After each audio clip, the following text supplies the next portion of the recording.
Hello बच्चों, कैसे हैं आप सब। उम्मीद करता हूँ सब बहुत अच्छे होंगे और आप सबकी पढ़ाई भी बहुत ही अच्छे तरीके से चल रही होगी। तो एक बार पुनः आपके अपने YouTube channel avian coaching study centre पर स्वागत है। आज का यह वीडियो सेशन बहुत ही धमाकेदार होने वाला है, बहुत ही मज़ेदार होने वाला है, क्योंकि आज के इस वीडियो सेशन में हम सीखेंगे क्वांटम संख्या किस प्रकार से निकालते हैं। तो अगर आपको क्वांटम संख्या नहीं निकालना आता है या आपको क्वांटम संख्या निकालना भी आता है तो ये वीडियो आप अच्छे तरीके से देखना। अगर कोई भी डाउट होगा उससे रिलेटेड तो आज इस वीडियो सेशन में सारे डाउट एकदम आपके क्लियर हो जाएंगे।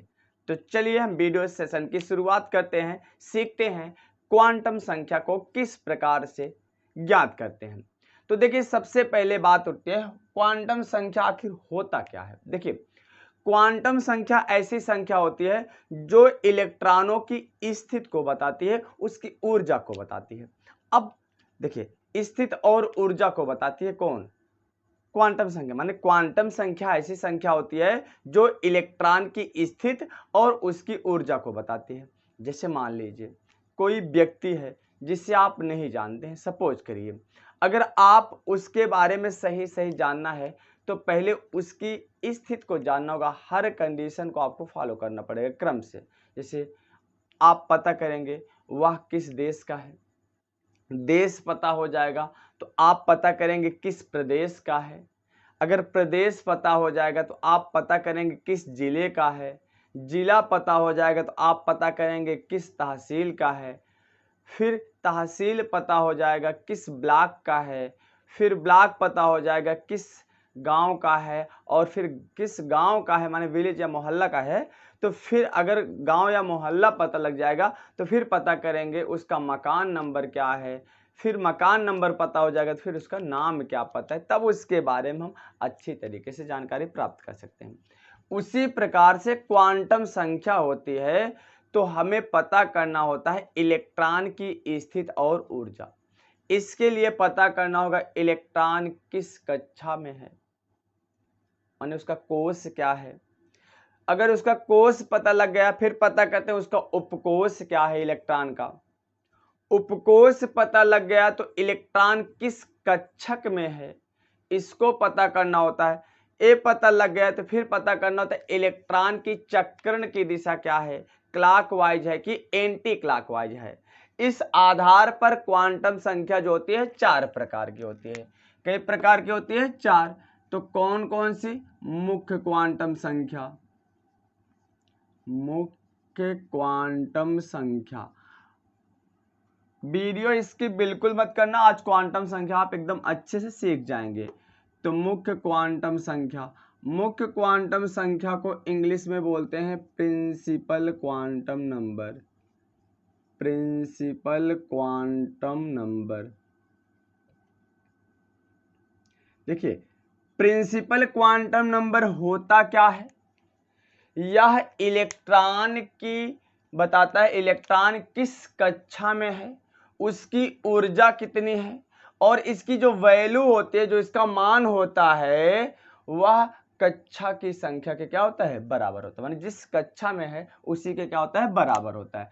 जैसे हम देखते हैं कि के, एल, एम और एन, अभी इतने प्रकार के ही कोष का जानकारी प्राप्त है, क्योंकि अभी तक 118 तत्व है, जिस 118 तत्व में के, एल, एम और एन इतने प्रकार के ही कोष हैं। फिर आगे और आप जाओगे के, एल, एम, एन, ओ, पी, क्यू, माने ऐसे चले जाते हैं। देखो, के, एल, एम, एन, ओ, पी, क्यू, 7 प्रकार के कक्षक ज्ञात हैं अभी तक। कितने प्रकार के? 7 है। देखो, के, एल, एम, एन, ओ, पी, क्यू। अगर देखो अब यहाँ पर, अब पहला कक्षक है, एक कौन सा कक्षक है? दूसरा। एक कौन सा कक्षक है? तीसरा। एक कौन सा कक्षक है? चौथा। एक कौन सा कक्षक है? पांचवा। एक कौन सा कक्षक है? छठा। एक कौन सा कक्षक है? सातवां। अभी तक 7 ही कक्षक ज्ञात हैं। क्यों? क्योंकि अभी तक कुल 118 ही तत्व ज्ञात हुए हैं पूरे।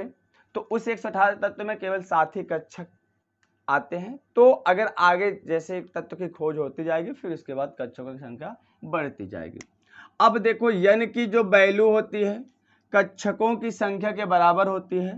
तो n पहले कक्षक के लिए n की वैल्यू 1, अगर दूसरा कोष है n की वैल्यू 2, तीसरा कोष है n की वैल्यू 3, चौथा कोष है n की वैल्यू 4, पांचवा कोष है n की वैल्यू 5, छठा कोष है n की वैल्यू 6 और सातवां कोष है n की वैल्यू 7 होता है। तो सीख गए हम, पहला क्वांटम संख्या हो गया। दूसरा है द्विगंशी क्वांटम संख्या। द्विगंशी क्वांटम संख्या, इसको बोलते हैं azimuthal quantum number. Azimuthal quantum number बोलते हैं, क्वांटम नंबर। देखिए एजीमुथल क्वांटम नंबर क्या होता है भैया, यह उपकोष को बताता है। किसको बताता है? उपकोष को बताता है। इसका जो वैल्यू होता है, यल का वैल्यू 0 से n-1 तक होता है। कितना होता है? 0 से n-1। अगर कोष एक है तो n की वैल्यू 1 - 1 0 हो जाएगी। अगर दूसरे कोष का है तो 2 - 1 यल की वैल्यू 0 से 1 तक हो जाएगी। इस प्रकार से, जैसे n बराबर 1 है तो l बराबर 0 हो जाएगा। n बराबर 2 है तो यल बराबर 2 - 1 माने 1 इसके कम तक, 0 से शुरू करेंगे तो 2, 0 और 1 माने यल का मान n के मान के बराबर होता है। देखो यल का अगर एक मान है, n का एक मान है तो यल के भी एक मान 0 होगा। अगर n के 2 मान है तो यल के भी 2 मान 0 और 1 होगा। अगर n के 3 मान है तो यल के भी 3 मान होंगे, 0, 1 और 2 माने 0 से शुरू करेंगे उससे एक कम तक।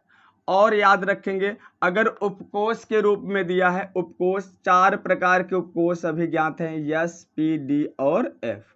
इसमें L जो होगा, अगर यस उपकोष है तो यस उपकोष है तो यस उपकोष का मतलब एक कोष होगा तो यल 0 हो जाएगा। P उपकोष है तो यल 1 हो जाएगा। D उपकोष है तो यल 2 हो जाएगा और F उपकोष है तो यल कितना हो जाएगा? 3 हो जाएगा।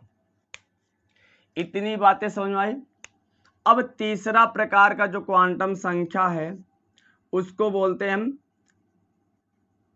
चुंबकीय क्वांटम संख्या। चुंबकीय क्वांटम संख्या, इसको इंग्लिश में बोले तो मैग्नेटिक क्वांटम नंबर बोलते हैं। मैग्नेटिक क्वांटम नंबर बोलते हैं। यह बताता है, देखो यह तो बताता है कोष की संख्या बताता है, यह उपकोष की संख्या बताता है, यह बताता है कक्षकों की संख्या, माने किस कक्षक में इलेक्ट्रॉन है। कक्षक का मतलब क्या होता है? नाभिक के चारों ओर का वह क्षेत्र होता है जहां पर इलेक्ट्रॉन के पाए जाने की संभावना सबसे ज्यादा होती है। तो यह किसको बताता है? कक्षकों की संख्या बताता है। चौथा जो है चक्रण क्वांटम संख्या है, चक्रण क्वांटम संख्या। और याद रखना जो यम की वैल्यू होती है, यम बराबर होता है -L से +L तक। ये भी याद रखना, यम की वैल्यू जो होती है -L से, अगर यल 0 है तो -0 से +0 तक अर्थात 0 ही होगा। अगर यल की वैल्यू अगर 1 है तो कितना है? 1 है अगर मान लो तो -1 से +1 तक। इसी प्रकार से चौथा जो है चक्रण क्वांटम संख्या, क्वांटम संख्या, इसको बोलते हैं स्पिन क्वांटम नंबर। अब इस देखो स्पिन क्वांटम नंबर यह क्या करती है? इलेक्ट्रॉन के चक्रण की दिशा को बताती है। या तो क्लॉकवाइज होगा या तो एंटी क्लॉकवाइज होगा। अगर क्लॉकवाइज होगा तो यस की वैल्यू +1/2 होगा, एंटी क्लॉकवाइज होगा तो यस की वैल्यू -1/2 होगा। तो चलिए अब हम सीखते हैं कुछ एग्जाम्पल से। तो इतनी बातें उम्मीद करता हूँ आपको अच्छी समझ में आई होगी। इसको नोट डाउन भी कर लीजिएगा। यह क्या बताती है? मुख्य कोष को बताती है। यह क्या बताती है? उपकोष को बताती है। यह किसको बताती है? कक्षकों की संख्या को बताती है या चक्रण की दिशा को बताती है। अभी तक जितना समझ में आया उसको नोट करिएगा, बाकी हम क्वेश्चन से सभी डाउट और क्लियर कर देता हूं एकदम आसान से ट्रिक के साथ। जैसे एक एग्जांपल मैं समझता हूं, जैसे आपसे कहा जाए N के यानी माने नाइट्रोजन के अंतिम इलेक्ट्रॉन के लिए, अंतिम इलेक्ट्रॉन के लिए चारों क्वांटम संख्या, चारों क्वांटम संख्या के मान बताइए, चारों क्वांटम संख्या के मान बताइए। अब यहां पर समझिए, हमें चार चीजें निकालना और हम इसको सीखेंगे एकदम ट्रिक से। क्या क्या निकालना है देखो, मुख्य क्वांटम संख्या को n से प्रदर्शित करते हैं, द्विगैंशी क्वांटम संख्या को l से, चुंबकीय क्वांटम संख्या को m से और चक्रण क्वांटम संख्या को s से। तो याद रखना, पहले n का हम इलेक्ट्रॉनिक विन्यास करेंगे। n का पर क्या होता है, 7 होता है परमाणु क्रमांक। इसका इलेक्ट्रॉनिक विन्यास 1s2, 2s2, 2p3। अब अंतिम इलेक्ट्रॉन की बात कर रहा है तो इसी से हमसे मतलब है 2p3 से, क्योंकि अंतिम इलेक्ट्रॉन p उपकोष के माने दूसरे कोष के p उपकोष में भरा है, इसलिए इसी को हम क्या करेंगे, लेकर चलेंगे। अब हम बात करते हैं किसकी वैल्यू, n की वैल्यू, l की वैल्यू, m की वैल्यू और s की वैल्यू। देखो इसको कैसे ज्ञात करते हैं। अब देखिए, जब कभी भी n की वैल्यू ज्ञात करना हो, n की वैल्यू ज्ञात करना हो तो n का मतलब कोष, और कोष कहाँ होता है, याद रखना उपकोष के पहले जो संख्या दी हुई हो वही होता है n। उपकोष s p d f 4 उपकोष होगा। अगर जो भी उपकोष है तो आपको पता हो जाएगा यस है कि पी है कि डी है कि एफ, उसके पहले जो संख्या दिया होगा उसी को हम बोलेंगे क्या, कोष की संख्या, n की वैल्यू। देखो तो इससे मतलब है हमें तो 2p3 में, क्योंकि अंतिम इलेक्ट्रॉन इसी कोष में भरा है इसलिए इसी से मतलब है, याद रखना इतना। तो अंतिम कोष क्या है, कोष क्या है 2, उपकोष क्या है p, तो p के पहले संख्या क्या है 2, तो n की वैल्यू हो जाएगी 2। एक चीज n का मान निकालना समझ में आया, तो हमने क्या बताया, जो उपकोष के पहले संख्या हो वही n का वैल्यू होगा। दूसरा, L की वैल्यू हम ज्ञात कहां से करेंगे, हमने बताया L की वैल्यू यहां से ज्ञात करना इस ट्रिक से। अगर S उपकोष है तो L की वैल्यू 0, P उपकोष है L की वैल्यू 1, D उपकोष है L की वैल्यू 2, F उपकोष है L की वैल्यू 3। अब कौन सा उपकोष है P, जब P उपकोष होता है तो L की वैल्यू क्या होती है 1, तो L की वैल्यू क्या हो जाएगी 1। दो चीजें निकालना समझ में आया, एक n और एक L। n कहां से निकालेंगे, जो उपकोष के पहले संख्या दी होती है, उपकोष के पहले संख्या वही n की वैल्यू होती है। अगर उपकोष s है तो l की वैल्यू 0, p है तो l की वैल्यू 1, d है तो l की वैल्यू 2, f है तो l की वैल्यू 3। अब यहाँ पर p उपकोष था तो l की वैल्यू क्या हो जाएगी 1 हो जाएगी। अब देखिए m और s आसानी से निकाल सकेंगे, लेकिन इसके लिए हमें पता होना चाहिए। देखिए ध्यान से समझिए, यहाँ पर मैं लिख देता हूं, अगर यस उपकोष है तो एक कक्षक बनेगा, यस उपकोष, क्योंकि एक कक्षक में 2 इलेक्ट्रॉन होते हैं। कितने इलेक्ट्रॉन होते हैं 2, और यस में मैक्सिमम 2 ही हो सकते हैं, तो कक्षक की कितनी जरूरत पड़ेगी 1।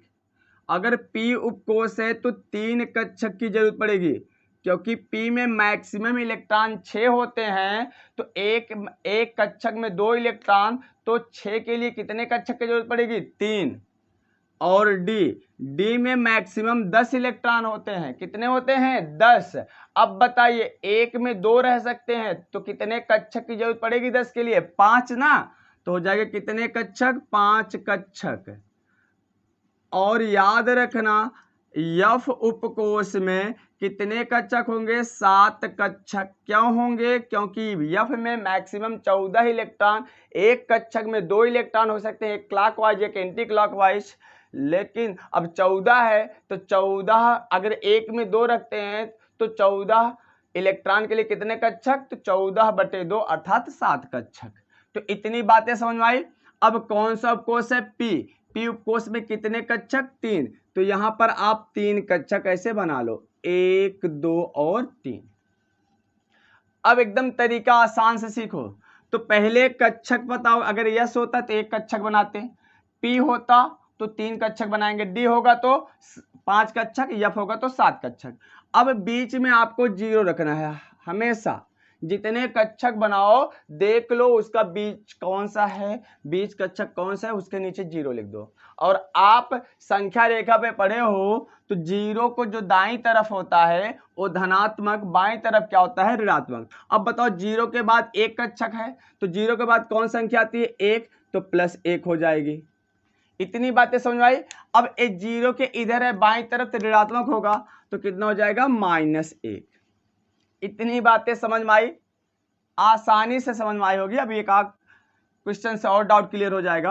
अब कितने इलेक्ट्रॉन, तो 3 इलेक्ट्रॉन है। देखो ये जो ऊपर होता है उपकोष के ऊपर संख्या लिखा होता है इसी को बोलते हैं इलेक्ट्रॉन, इसी को क्या बोलते हैं इलेक्ट्रॉन। अब P के ऊपर संख्या क्या लिखी है 3, तो कितने इलेक्ट्रॉन है 3, तो अंतिम इलेक्ट्रॉन के लिए पूछा है तो पहले 3 इलेक्ट्रॉन भरेंगे। याद रखना कक्षक में हमेशा जब इलेक्ट्रॉन भरते हैं तो एक एक इलेक्ट्रॉन, पहले इसका चक्रण ऊपर होता है अर्थात क्लॉकवाइज, इसकी दिशा ऊपर 1 2 3। जब प्रत्येक कक्षक में एक एक इलेक्ट्रॉन पूरा हो जाएंगे तब इसका हम युग्मन करेंगे हुंड के नियम से। हुंड ने यही बताया कि कक्षक में युग्मन तभी प्रारंभ होगा जब प्रत्येक कक्षक में एक इलेक्ट्रॉन पूरे हो जाते हैं। तो 3 इलेक्ट्रॉन भर दिए। अब तीसरा जो इलेक्ट्रॉन है यही तो है ना, तो इस किस कक्षक में भरा है उसके नीचे संख्या देख लो, एक कौन सा कक्षक है +1। तो यम क्या बताता है कक्षकों की संख्या, तो यम की वैल्यू क्या हो जाएगी +1। तो याद रखना इतनी बातें समझ में आई। अब हम वैल्यू ज्ञात करेंगे यश की। अगर याद रखना जो जिस इलेक्ट्रॉन के लिए आप निकाल रहे हो अगर उसकी चक्रण की दिशा ऊपर है अर्थात उसका एरो ऊपर है तो यश बराबर +1/2 होगा।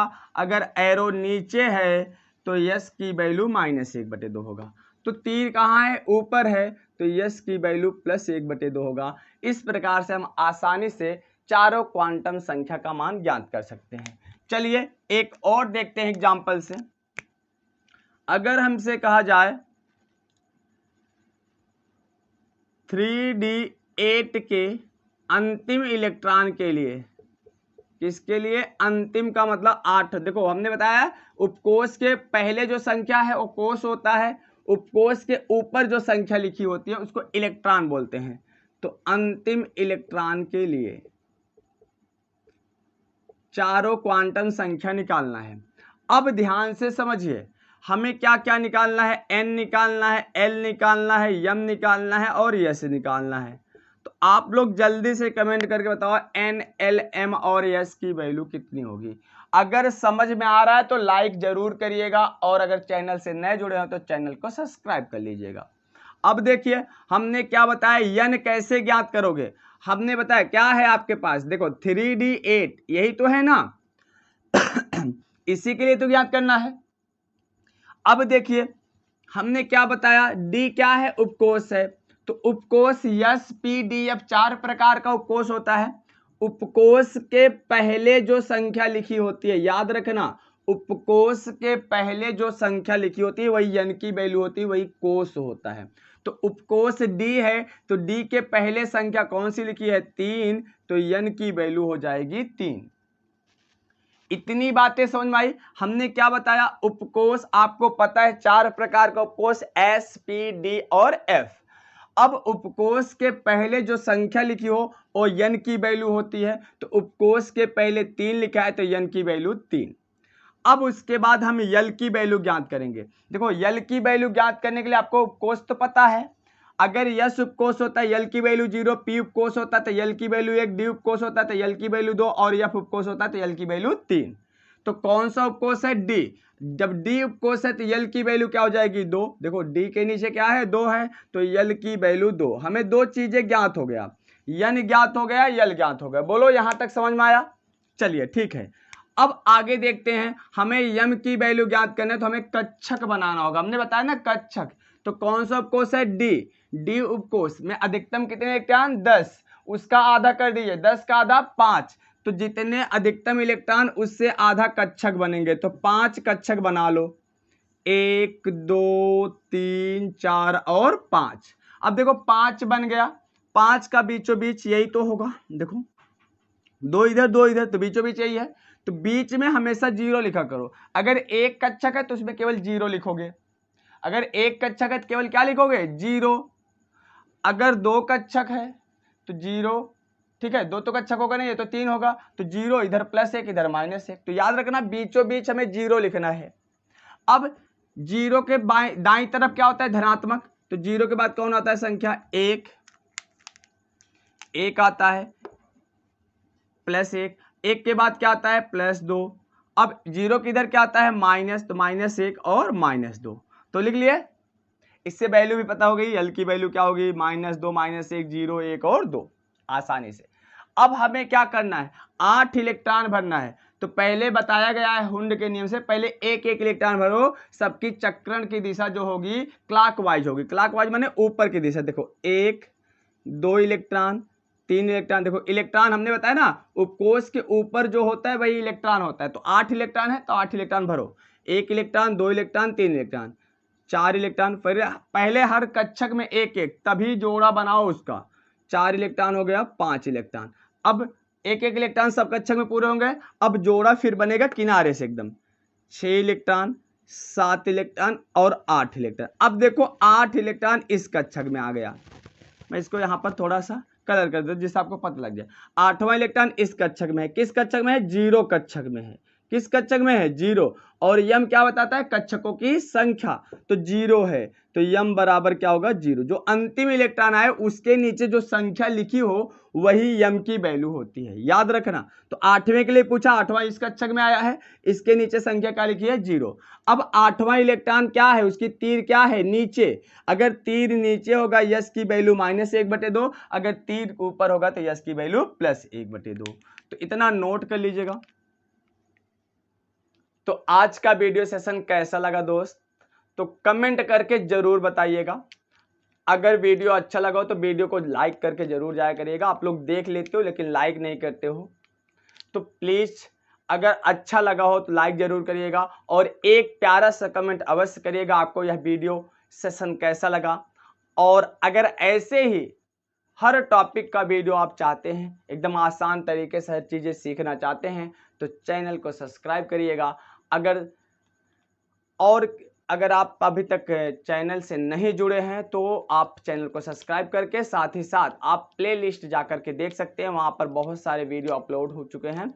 बाकी जिस भी टॉपिक पर आपको अलग से वीडियो चाहिए तो आप कमेंट करके अवश्य बताइएगा और मैं उस वीडियो को जरूर प्रोवाइड करूँगा। ऐसे ही प्यार और सपोर्ट बनाए रखिएगा और इस चैनल को ज़्यादा से ज़्यादा अपने दोस्तों तक शेयर करिए ताकि सभी लोगों तक इसका लाभ पहुंच सके और ऐसे ही मज़ेदार वीडियो आपके लिए हम लाते रहेंगे। फिर मिलते हैं नेक्स्ट सेशन में, अगले वीडियो में। तब तक के लिए अपना ख्याल रखिए दोस्त, मस्त रहिए, खुश रहिए और अपना जो पढ़ाई है उसको निरंतर जारी रखिएगा। तो जय हिंद, जय भारत।